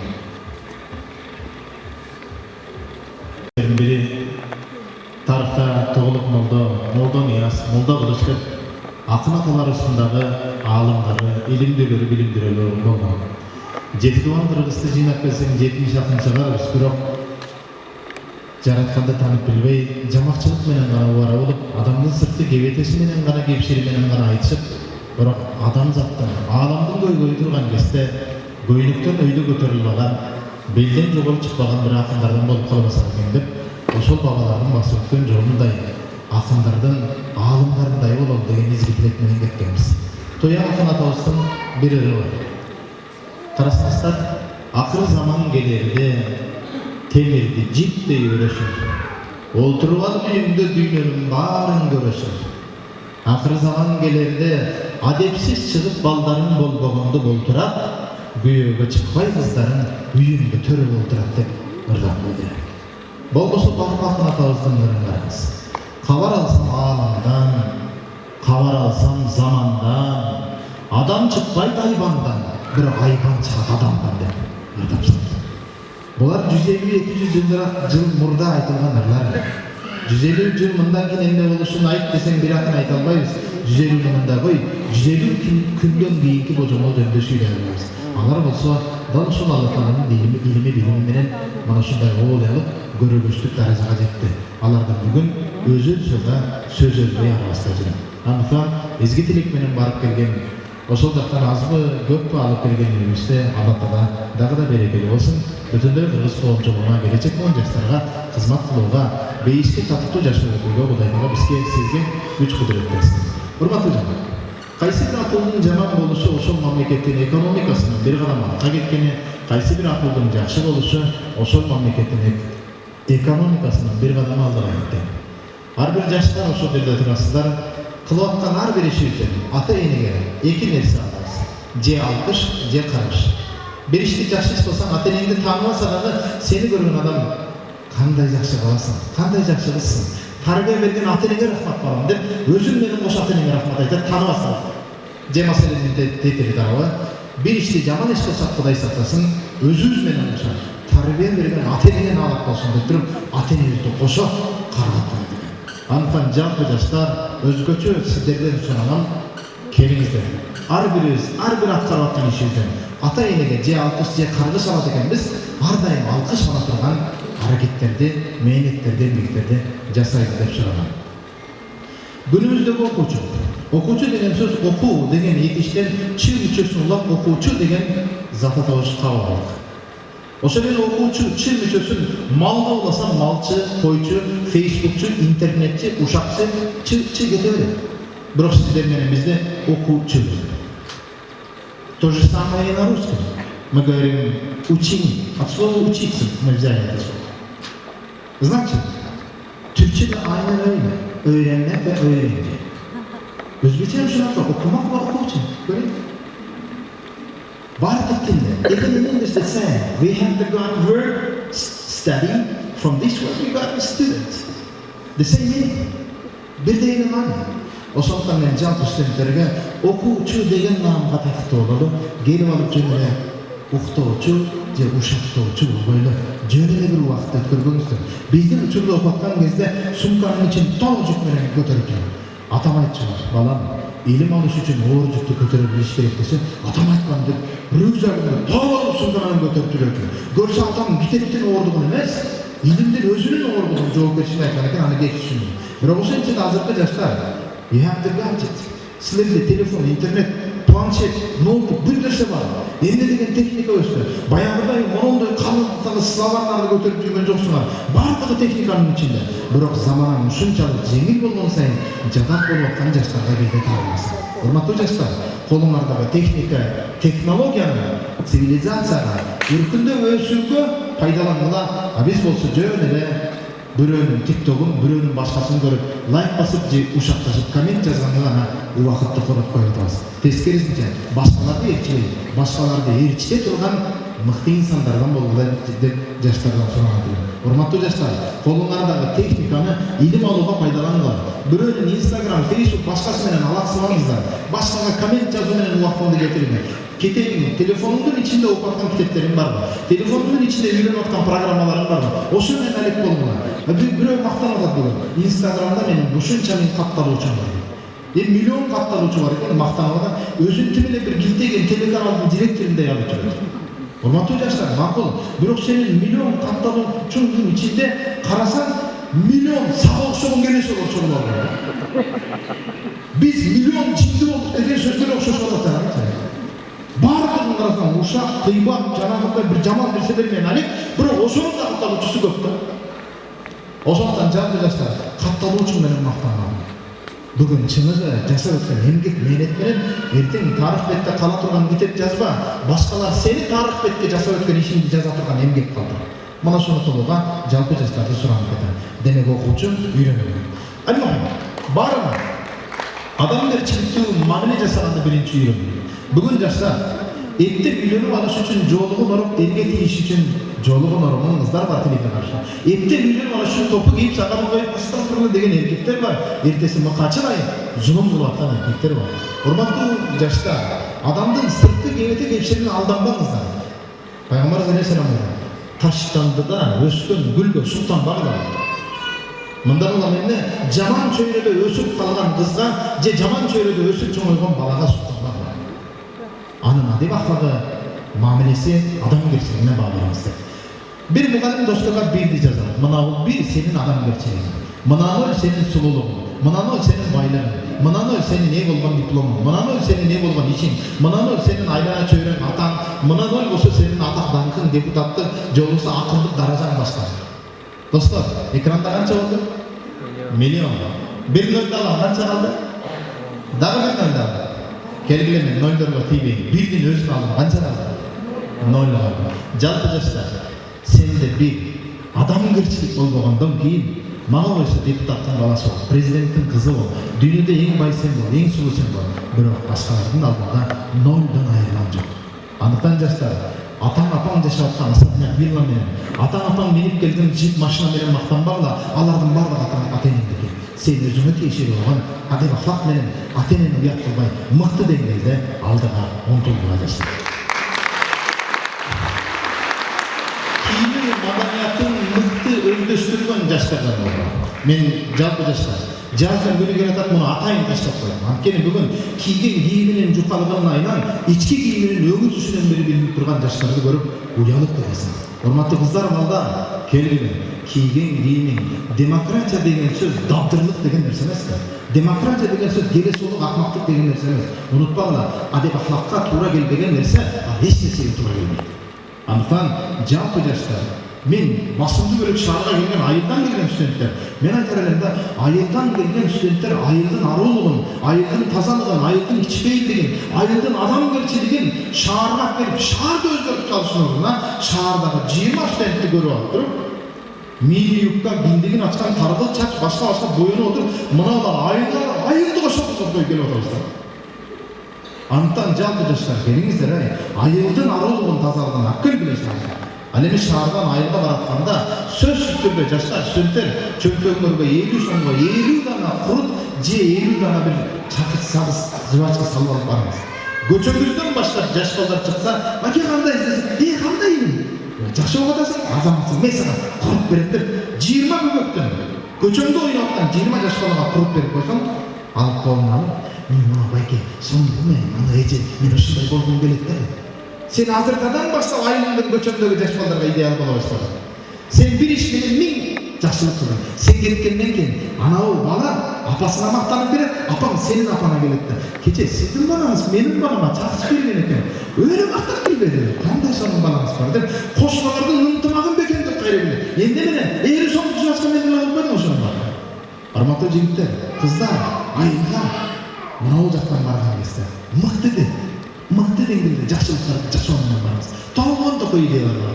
Адем ахлак кийимиңерге карагыла. Башкалар сени кийимиңе карап тосуп алып, билимиңе карап жатышат деген кепти унутпагыла. Досторуна, чөйрөсүнө жана көтөрүп жүргөн буюмдарына маани бергиле. Урматтуу жигиттер, балдар, кыздар, айдана чөйрөңөргө жакшы адамдар менен достошууга аракет кылыңыздар. Айрыкча мектепте окуган балдар, кыздар жакшы окугула. Эне акылдуу болсо, энеси акылдуунун, балдарынын баары акылдуу, баары жакшы болот. Ал эми атасы жакшынын балдарынын бирөө эле жакшы болушу мүмкүн, бирок бардыгына гарантия жок. А бирок эне жаман болсо балдарынын баары жаман, ата жаман болсо балдарын бирөө жаман болушу мүмкүн, бирок бардыгына гарантия. Дегеним эне чоң бир мектеп. Эне бир чоң бир мектеп. Ал эми аталар, жигиттер, оада эне акылдуу түртөлбө, аялдарга тегилбе. Сиздер эркектер жакшы окугула, аялдарга эркекти болот, ери багылат. Сени ким баксын? Урматтуу эркектер, мыкты окугула. Аялдардан 6 эсе акылдуу, 6 эсе сабырдуу, мейриптүү, боорукер, мыкты жигит болгула. Муну мен сүйбөй койду деп атарамчылык эзилбейчи. Муну мен карабайм, карабаса карасын, сен окуй бер. Мыкты окуп, үйлөнөр кезде дарбазага жазып кой. Мен үйлөнөм, кабыл алыш 8ден 9га чейин апаңар менен келгиле деп кой. Кезекке турушуп келгиле, бүйөгө чыгат. Бүгүн эркек башым менен нежип мага тийипчү, мен калпчу. Ушундай бир деңгээлде болуп аткан жигиттерден айданып бараткан жигиттер келебиз. Антан жигиттер келиңиздер, баш көтөрүп мыкты окуй бер, башкалар мен бүйөгө чыгат деп кезекке турушун.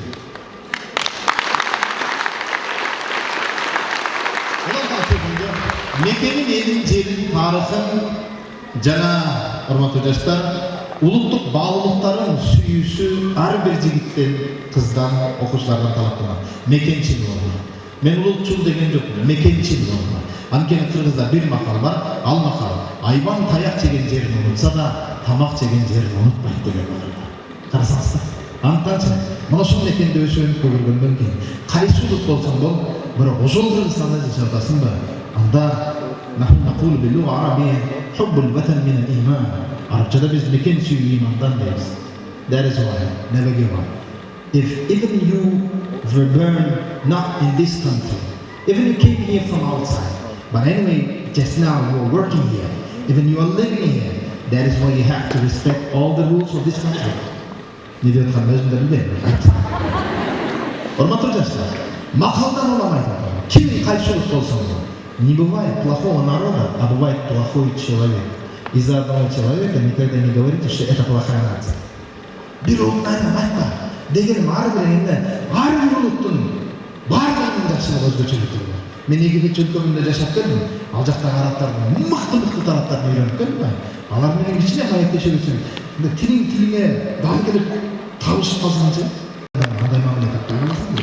Антан эмне болот? Ар бир улуттун өзүнүн жакшы тараптарын билемеңиздер. Бирок ошол көчөдө мен дүйнөнү айланып келе жатып бир нерсени байкадым. Кыргызстандын ааламдан ала турган 6 нерсеси бар болсо, ала тоонун ааламга мактаныч кылып айта турган 6 миллион нерсеси бар. Андыктан Кыргызстан менен мактанычты билдик. Кыргызстанга көчтүк. Кыргызстандын келечеги жаштардын колундабы же мастардын колундабы деп уйкачтык менен жазышат. Урматтуу жаштар, мурда диплом бар эле биздин учурда. Жумуш таппай кыйналган. Азыр диплом бар, дипломго татыктуу акыл жок, илим жок да. Атасынан көрө мына ушудан Кудай сактасын. Антан жаштар, келиңиздер. Мына ондай ичип чеккен жаман балекеттин бардыгынан алыс болгон. Сени эч ким ата-энеңдей сүйгөн эмес болгону сен аны кеч байкайсың. Урматтуу жаштар, ата менен апанын кадырына жеткин. Куранда Кудай Таала Исра сүрөсүндө ушундай аят менен келтирет астагын. Ла тaqul lahuma uffin. Allah Taala emre dedi, alarga uff demekle de buyurup verdi. Eden, ondan sonra, bolacak karanızlar. Ladies and gentlemen, look here. Baylar, beyler, lütfen. Bana baksanız ben size bir şey söyleyeceğim. Ben tamamen karayla, çok kenarısız getirmem. La taqul lahuma uffin. Alarga uff demekle dedi Kudai Taala Kur'an'da. Anday olsa karanızlar. Bana o lafa bakay karanızda ben uff desem kagaz deyim. Hurmatlı dostlar, ata-enеңе уф десең кагаз эмес, атаң менен апаңдын жүрөгү кыймылдап кетет. Ана ошон үчүн да Кудай Таала Куранда ата-энеңерге уф демегиле деген буйрукты айтып койду. А биз уф жаман тазаттыңыз да деп ата менен апага коркуп сүйлөй турган бир ушундай бир мыкачка айлантып атабыз. Жаштар, телефон, интернет керек болсо атаң апаң чалып калса, жаткан жеринен көрбөсө да ордунан отуруп же туруп сүйлөшсүн. Атага апага урмат сыйласın. Анткени ата деген асмандан келген инсан, апа деген деңизден терең инсан. Bir кезде бизден артканын жеген инсан, бактылуу болсун балдарым деген инсан, турмуштун айтканына көнгөн инсан, бар тапканын бизге гана бөлгөн инсан. Жумуштан чарчаса да байкатпай үйүнө кирген инсан, чарчап келсе да желкесин ат кылып минген инсан. Андыктан келиңиздер, ата менен апанын кадырына жеткиле. Аталарыбыз айтат, эң чоң урмат сыйды атага көрсөткүлө. Kimge? Kaytanıp aytadi. Eң чоң урмат сыйды атага көрсөткүлө. Eң чоң мээрим махабатты атага көрсөткүлө. Мен үйдө ишениңиздер, университетке окууга келген кезде атам башкалар аталары балдарын жетелеп университетке киргизсе, мен атам киргизген. Бизде атам келип атат дегенде кечирип коесуң. Ушундай сыйына тура керек. Атам келип, бул атама ыраазымын. Атам келип атат, атанын кадырын жөн эле. Атам келип атат. Өлө. Biz biliyorum atamdı başka çarpsız. Atam sözüm bunlar var. Bunlar birliktegende de bu cer jarıbada gidip ettim değil mi? Men şu yaşka çeyim atam bana bir yol kolu dememiz. Atam gelip tanıyarak etti. Böyle üniversiteye gelsem okuga tapşırmaya geldim o şarına. O senin үйгө бардымдан апама таарым. Апа, башкалардын аталары окуу жайга апарып, башкалардын аталары жетелеп жүр, мен атам апарган жок. Desem apam aytты. Balam, senin atan atayı azırtadan başla öz aldanca özünün maksatına hareket kılıştı yürünsün de. Özün barı, özün tapşırı, özün okup, özün bir nesege közlөгөн maksatına жетүүнү үйрөнсүн de. Atayın atan ağlaşmayı da azırtadan jetelese, ömür boyu jetelemey olsun. Atam uşun atayın kılada dedi. Apamın uşun sözüne atama olan urmatsa 6 milyon ese aşık. Eşelimizde atalar uşun. Андыктан атаң келип атат деген тарбия менен атага болгон урмат сыйды да тарбиялап өстүргөн апаларга бир кол чапкыңыздар. Окуу жайына келип бараткан кезде атамдан 200 сом акча алсам, апам айланып келип бекитип туруп, "Мей балам, муну бир иним бар, 2 карындашым бар. Инилерим карындаштарым жебеген акчаны атайын бекитип сага берет атам, этеп кылып иштеп деп 50 сом чөнтөгүмө салып берди." Баягыда апамдын кылганын бүгүн мен кайтарып атам. Атам менен апам үйгө барам, атам менен баягындай жигиттерче сүйлөшөбүз. Экономикалык абал, башка алды берди баары сүйлөшөбүз да, анан кетип баратканда атамдан айланып өтүп, бекинип туруп, апамдын чөнтөгүнөн апам сактагысы кетти. Баягыда кылганда бейли атамды кайтарып. Бирок бир нерсе кайтайын. Апама ошол берсем байкап отурсам, ошол ападай балым, неберем жаным дейт да. Мен берген акча кайрын айланып менин балдарыма келет. Антан апаларга бир шаңды кол чалып болсо. Алыста баланы кантип алыста жүргөн ар бир жаштарды эсиңерден энеңер кетпесин, акылыңардан атаңар кетпесин деп атайын муну кошуп атам. Баягыда менин апам деп тарткылаган балдар чоңойгондо сенин апаң деп түрткүлөбөсүн деп атайын ата менен апаны ортого кошуп атам. Абалына шүкүр келтире алган адам гана бактылуу. Мен бир ырда жазганымда айткан едим. Барбаган жерде бакыт көп, барсаң бирок таппайсың. Бакыттын баары шүгүрдө, сен Кудайга шүгүр айтпайсың. Бактылуулар, шүгүр келтирели. Биз бактылуубуз. Африканын бир өлкөсүнөн келдим. Африкада ушундай ачарчыкта жашап аткандар бар. Мен Африкага алыс кетпейм. Казакстанда суунун астында жаткан айылдар бар. Алла жардамчы болсун. Нары Оренбургко, нары Украинага, нары Палестинага. Эмне деген дүйнө тынч эмес. Ары Кытайга бар. Ураган болуп башка болуп, муштун менен бар өндүрлөрү жаап аткан. Ушундай бир аламат болуп аткан өлкөдө Алла Таала амандык болгонун өзү Алладан бизге чоң немат. Шүгүр келтирели. Сиз менен биз бактылуубуз.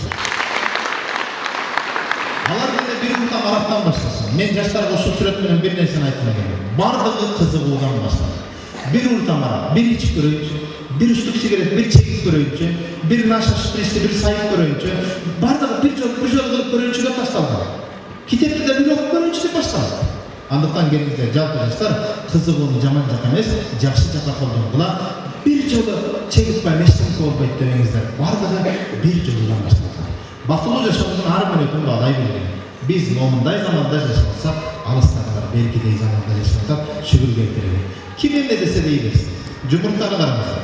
Эгерде ушул жумуртка сырттан тийген соккудан улам сынса, анда ичиндеги жөжө үчүн жашоо бүтөт, анткени биз сындырдык, чагып аны бышырып кууп жеп коебуз. Эгерде ушул жумуртка ичинен сынса, анда жөжө өзү сындырган болуп, жашоо башталат анда. Мындан улам эмнени айткым келет? Чоң өзгөрүүлөр ичкериден башталыш керек. Бүгүн жаштар сырттан айткан акыл насаатты уккубуз келбей калды. Иши болбосо бакчылар деп сырттан айткан акыл насаатты көтөрө албай калып атабыз. Сырт жашоону таанысак, анда өзгөрүүнү өзүбүздөн баштайлы. Өзгөрүүнү өзүбүздөн баштайлы.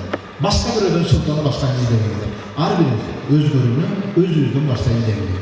Бийиктикке меңдешке курбакалар жарышып калат экен. 100 курбака бийиктикке жарышып аткан кезде капталында миңдеген курбакалар карап атат. Старт башталды. Бакалар бийиктикке секирип атса, капталдагы адамдар айтат: бечаралар, жетпейсиңер, бийик экен, колуңардан келбейт" dedi. Чындап эле 99 бака жарым жолдо кулап түштү, бир гана курбака финишке бийик чокуга чыкты. Ошондо калган курбакалар келип: азаматсыңар, кандай чыктыңар, браво" деп кол жаап, кантип муну аткардың" деп жана курбакага суроо берсе, курбака сөйлөй менен оозун кулагын көрсө анын кулагы укпайт экен, сүйлөй албайт экен, дүлөй экен сакоо экен. Майып экен. Бирок бир нерсе, финишке майып курбака жетти. Ага майыптыгы пайда болду. Билесизби эмне? Анткени айланадагылар бечарасыңар, колуңардан келбейт, чыга албайсыңар деген сөздү уккан жок, сөздөн таасирленген жок, ал көздөгөн максатына кете берди. Мындан улам жаштар, колуңан келбейт, эмне кылмак элем деген сөздөрдү укпаңыздар, кээ бир ушундай негативтерге, пессимисттерге дүлөй сакоо болуп койгула да, көздөгөн максатты көздөй кете бергиле. Бир учурдар мени колуңан келбейт, досторума кошо албай калсаң кыз бала дедилер. Досторумчу, мен бүгүн ошол досторум кыз бала деген үчүн алдыңарга юбка кийип келген жокмун. Бирок ошондо кыз бала деп эрмектеген досторумдун кээ бирлери бүгүн мени менен акылдашып менден кеңеш алып отурат. Антан эмне дегим келет? Жаштар айрыкча, эркек кишилер көчөдөгү жаштарыңардан, жигиттер, достордун кээ бир арка тарткан сөздөрүнө кулак салгыла. Көздөгөн максат алдыга умтула бериңиздер. Бүгүн интернетте, соц баракчаларда таасирлүү окуялардан өзүбүз таасир албай калат. Муну таасирлүү окуя экен, угуш керек экен, жазылыш керек экен, бирөөгө айтып бериш керек экен. Биз таасирлүү окуяларды жаттап, бирөөгө айтып берип, бирок өзүбүз таасир албай калган заманда жашап атабыз. Антан жаштар, сүйлөп бер десе, эчем деген устаздарды башкаларды отургуза коюп, өзүбүзчө оолуя болуп, өзүбүзчө эмне деген контентти түзүп чыгып атабыз. Бирок эң негизгисин айтайын, өзүбүзгө сөзүбүз дал келмеген бир коомго айланайын. Андай болсо азыркы алгандай айтып эмес, аткарып жашап көрсөтүүнүн учуру келди. Антпесе баары акылдуу. Бакыттын сырын үйрөтөм дегендердин өздөрү бакытсыз. Коуч тренер болуп кеткен, психолог болуп кеткен, башка болуп кеткен. Карап отурсаң, айганайындар, от менен ойнош, суу менен ойнош, бирок дин менен ойношпойт. Динди устаздар кыла берсин. Антан жалпы жаштар, өзүнчө коуч тренер, бакыттын сырын үйрөтөм, өзү бакытсыз. Момундай өзүндө жок. Урматтуулар, бакыттын ачкычы, мына үйдөгү ачкыч мына үйгө түшпөйт. Менин үй бүлөмдө аялыма, туугандар, сен аялыңа шоколад берип койсоң сүйүнөт, бирок мен аялыма шоколад берсем сүйүнбөйт. Мен аялыма iPhone беришим керек, анан сүйүнөт. Демек мына ачкычка түшпөйт. Мына формула болушу менен жаша дей албайсың сен. Андан урматтуу жаштар, келиңиздер. Бүгүн мен жалпыңардан суранам. Мына бул нерседе мегиз таштанды ташыган бір унага айлантырат. Таштанды оштун таштандысын жыйнап, ош шаарынын чыга беришиндеги полигонго барып төгүп келет. Бирок биздинме таштандыны жыйнап полигонго эмес, үйгө алып келип толуп атасың. Ушул негатив менен үйгө келип, үйдүн бычыгын чыгарып атабыз.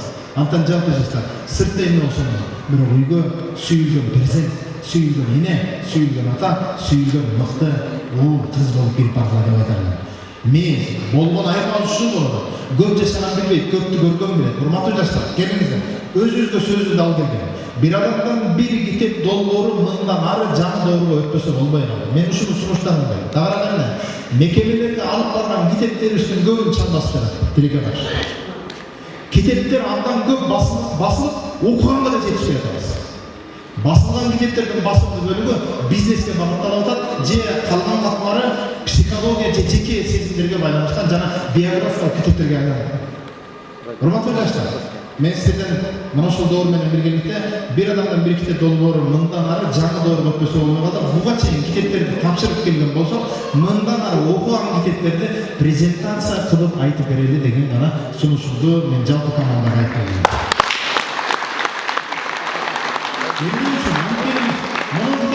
Азыр Нуржигит агайды көрдүм.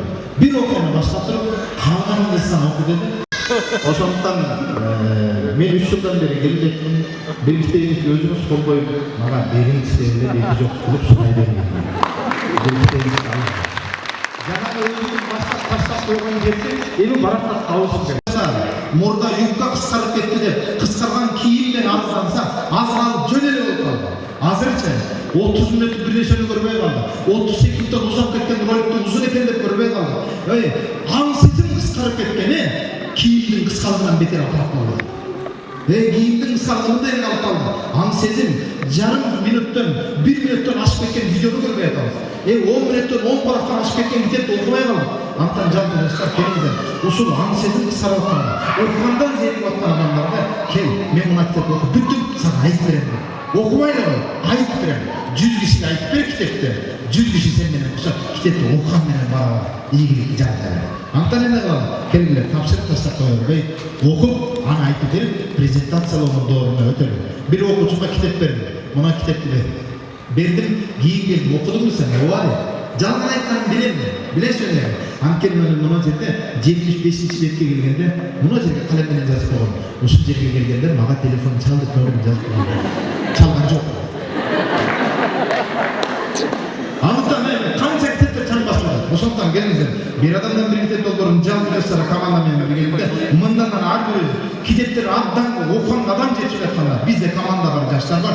Биргеликте ар бирин бирден китеп окуп бүтүп презентацияга коомго чыгып башка айтып берели дагы эң маанилүү жерлерин маңызын алып айтып берели. Китепти окуган менен барабар ошондой адамдар.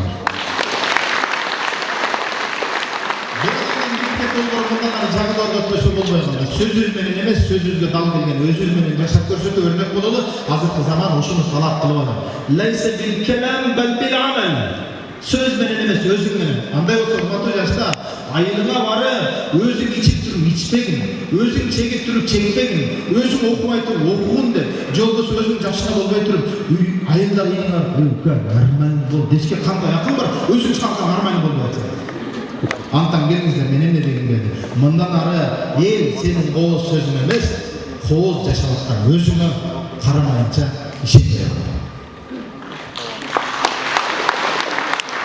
Андай болсо, козу чоңойсо кой болушу анак. Же көрдүңөр бир козунун чоңоюп ит болуп кеткенин? Жок. Күчүк чоңойсо да ит болушу анак. Бирок тилекке каршы адам баласы чоңойгонда адам болушуна гарантия жок. Адам болот.